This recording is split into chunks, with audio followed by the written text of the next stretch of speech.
வணக்கம். நான் ஒரு ஸ்னேக்ஸாக்கா ஒரு குட்டி கோப்ரா ரெஸ்க்யூ பண்ணியிருக்கிறோம். இந்த பாம்பு முதுகுத்தண்டில் லேசாக அடிபட்டிருக்கு போலுக்கு. அதனால் இந்த பக்கம் பாம்பு திரும்பவே முடியல தெரியுங்களா. ஆனால் படம் மட்டும் எடுத்து அவ்வளோ கோபமாகுது. ஸோ பாருங்களேன், இதுபோல் குட்டி பாம்புலாம் நம்ம லேசாக குச்சியை வச்சு அழுத்தினாவே போதும், அது முதுகுத்தண்டு எலும்புலாம் உடஞ்சிரும். பார்த்தீங்களா எப்படி இருக்குண்டு. இது பிறந்து சில நாட்கள் தான் இருக்கும். இந்த பாம்பு கடித்தாலும் நம்மளுக்கு கண்டிப்பாக பாதிப்பு ஏற்படும். ஏன்னா விஷப்பாம்புகள் கண்டிப்பாக பிறக்கும்போது விஷப்பற்கள் இருக்கும்.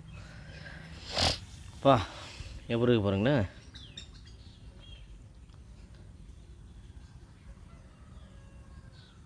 அந்த வலி வேதனையில் அதுக்கு அவ்வளோ கோபம்.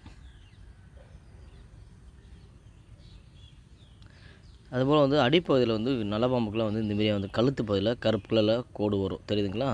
ஸோ தொடர்ந்து வீடியோ பாருங்கள். நன்றி, வணக்கம்.